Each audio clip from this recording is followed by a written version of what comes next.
Hello. This will be sort of a very different video for me. At the end of last week, I got tagged by Saremy over at the site So Live to be part of, I guess, a YouTube challenge that's called 5 Questions and One Take. So I've decided to take her up on this challenge, and I'll just kind of launch in right now. There's just 5 questions, and I'll try to keep it as succinct as I can. I tend to run off at the mouth a little bit, and you'll also see me looking down at my notes here. But the first question is, what has your sewing journey looked like? And my sewing journey started 11 years ago. At that time, my daughter was a fashion design student at an art college in California. And I was looking for a gift for her, I think probably maybe a birthday gift. And I wanted it to be something kind of fashion related or sewing related. So I ended up on Etsy, and I found a site that sold a whole bunch of Japanese sewing books. And I had never seen these before, but the styles that that I could see in the grid looked very modern, very contemporary, something that a young woman might be interested in. So I decided to get her one of these Japanese sewing books. But while I was looking at the grid, I also saw this other book, which is the Shimazaki book on men's coats. And it has this really stunning Burberry looking trench coat detail on the front, and I saw it and it was like, holy cow, look at that, wouldn't that be amazing? So I went ahead and ordered that book. I had no idea what I was really going to get. What you get is a big sheet of paper with all of the pattern pieces all layered one over the top. It's just an enormous puzzle is what it is. And that's how I took it on. I just saw it as a puzzle that needed to be solved.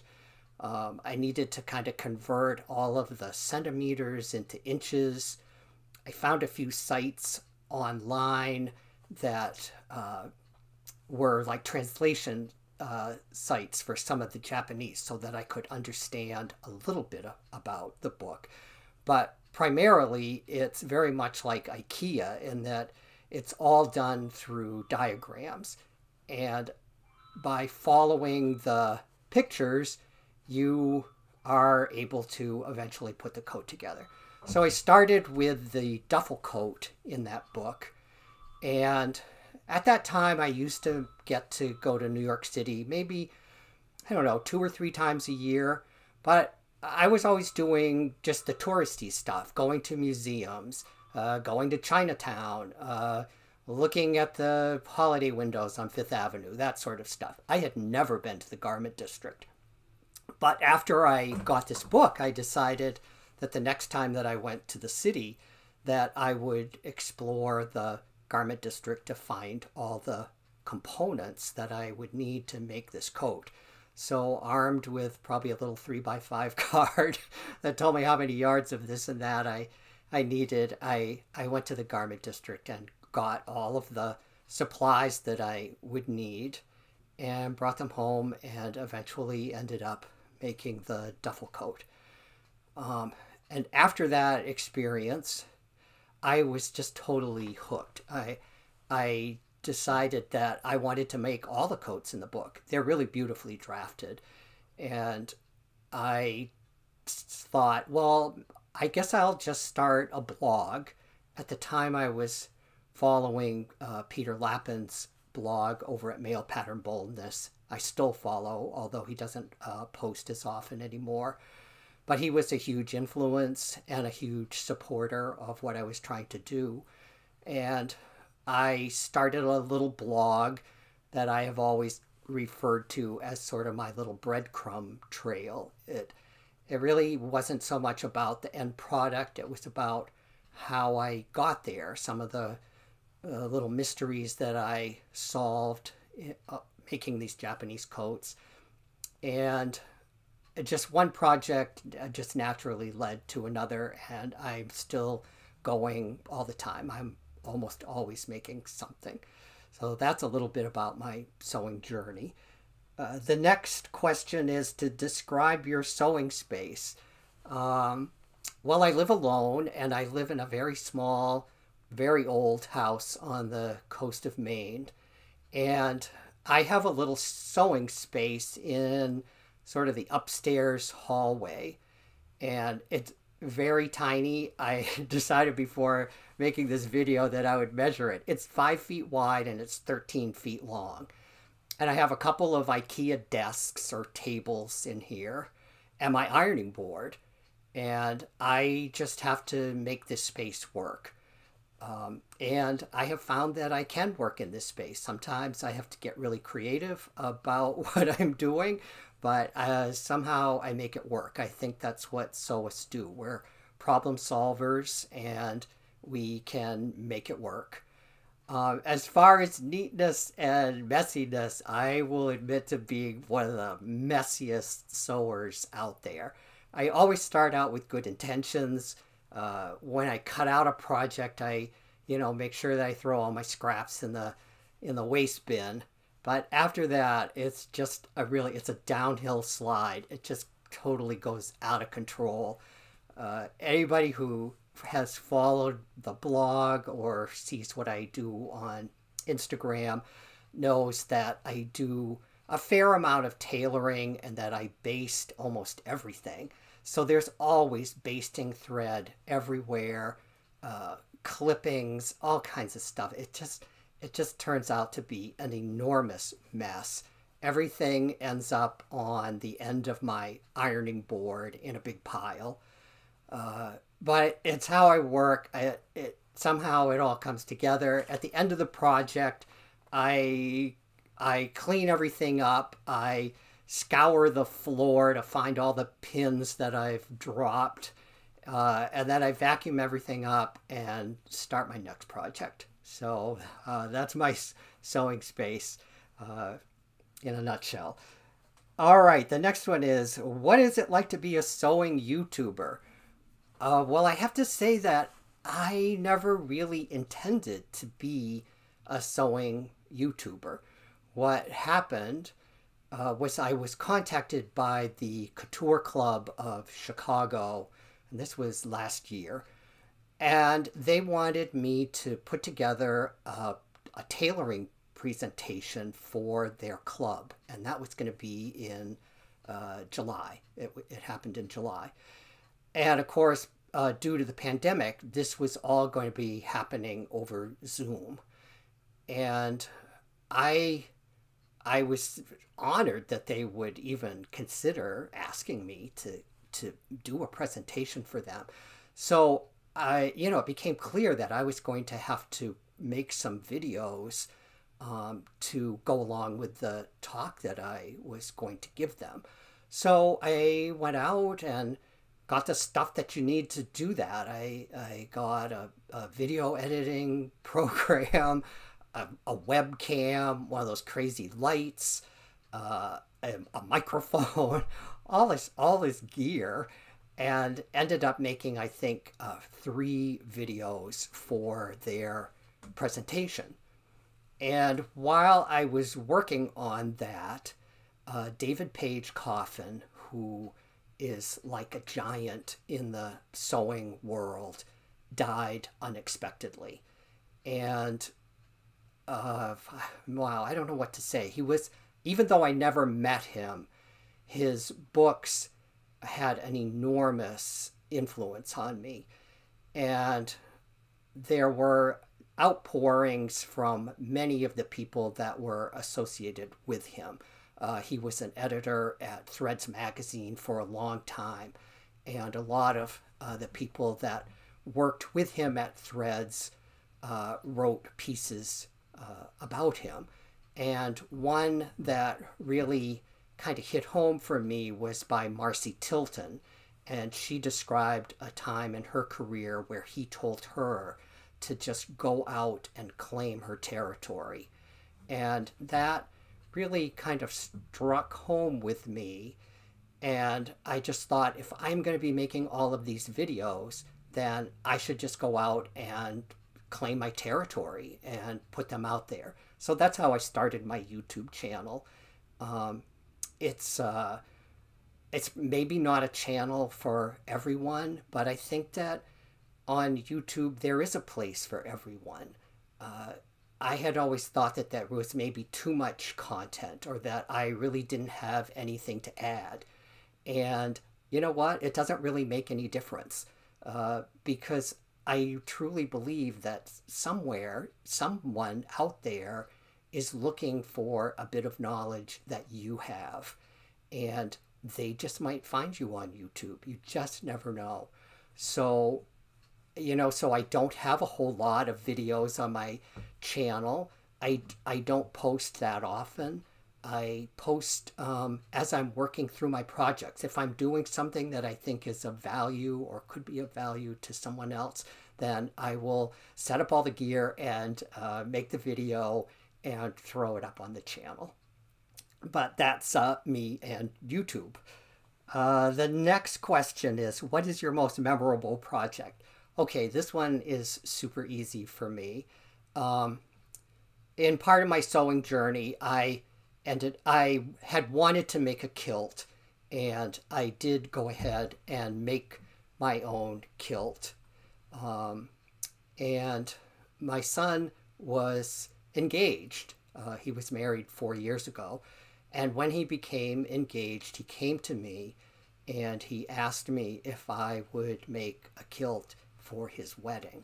And I get all teary. It was just such an honor to do that for him. And what I ended up doing, I made him a kilt, but I also made both of our jackets. So I made him a Prince Charlie with a waistcoat, and I made myself what's called a Braemar jacket and a waistcoat. And it was labor of love. That's all I have to say.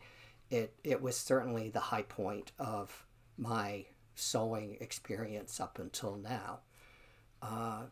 But with every success, there's also a disaster, right?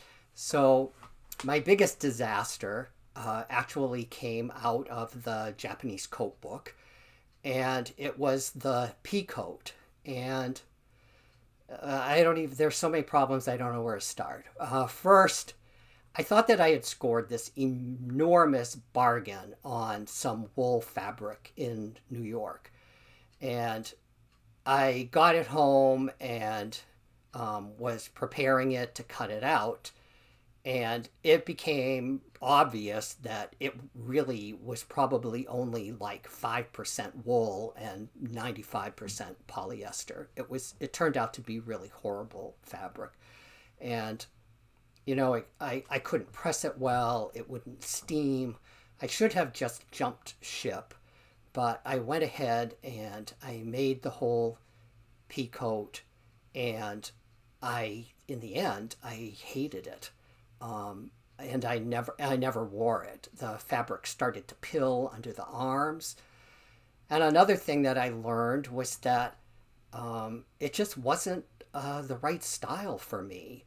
And I think so often we can fall into traps like, sayings like, oh, well, every man needs a pea coat. Well, you know what? Every man does not need one, and every man does not really look great in one.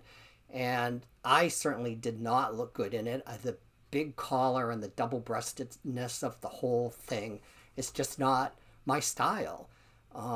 So there were a lot of valuable lessons learned there.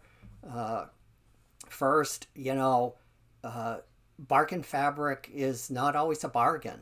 And I learned that the hard way with that project. And I really don't search for bargains anymore, to tell you the truth. I think all of the work and effort that we put into our projects deserves the best fabric that we can afford. And secondly, it was a style thing, and it's just like, don't let other people tell you what you should be wearing. If it's not for you, it's not for you. So just don't make it. Don't make things that you don't really want to wear. Let's see. The last question here is, What's a quote or saying that resonates with your sewing or your YouTube success? All right. The quote that comes to mind all the time for me, and I'm not sure where I read it or who said it, but somebody said that there is nothing hard in sewing. There are just the things that you haven't done yet. And that has really been a guiding principle for me through my whole sewing journey. You know, muslin is really cheap. If you want to make a project that involves a technique that you've never done before, like say it has a welt pocket or it has bound buttonholes or it has some other thing, a double vent in the back or vented sleeves or something that you have never done before. You know, muslin is really cheap. Just make a practice run and see how all of the pieces go together. And you know, you also, after you've cut out a project, you always have scraps left over. You can use those scraps to do a little trial run. Make sure that it's going to work for you. But, you know, I truly do believe that, you know, none of it is really hard. It's just sometimes it's new. You have to slow down. You have to take it step by step. And you just have to be as, you know, accurate and careful as you can possibly be. I have to say that, you know, over the years, my skill has developed. Every project is, for me, like a skill building project, and it really never ends. I mean, we'll never know it all, right? I mean, there is just so much out there, and we can just learn from every project that we attempt to make. So that's pretty much my one take here. I would like to tag a couple other guy sewists, and I don't expect them to do this, but if they would, I think it would be great because I think that we bring like a little bit of a different perspective to the whole sewing world. So one of them is my friend Sew Andrew, who's in London, and he has a brilliant blog, and I actually had the pleasure of getting to shop with him in New York City once, which was just like unbelievably fun. And he's super talented, and I would love to hear his answer to some of these questions. The other guy is a man in Chicago, and his YouTube channel is Detailed Disoriented, and I have just kind of recently stumbled on him, but he makes some really great projects, and he does really detailed YouTube videos that are very process oriented, which is something that I really love. It's just not all about his final project. It's about how did I get from the start to the finish. So I'm going to go ahead and tag him in this as well. Thank you to, I think that it's Lindsey in Inside the Hem, who kind of put together this whole hashtag thing. I ended up meeting her because I got invited to the Stylemaker Fabrics blog tour back in 2020, and I think that her blog post I think came right after mine. But since then I've followed her. I enjoy seeing her videos, especially her swatch videos where she goes through all of Stylemaker Fabrics' new collections and talks about each individual fabric, and it's always super helpful, and it's fun. She just sounds like would be such a fun person to meet in person. Anyway, that's it. I'm going to sign off. I wish you all happy sewing. Bye bye.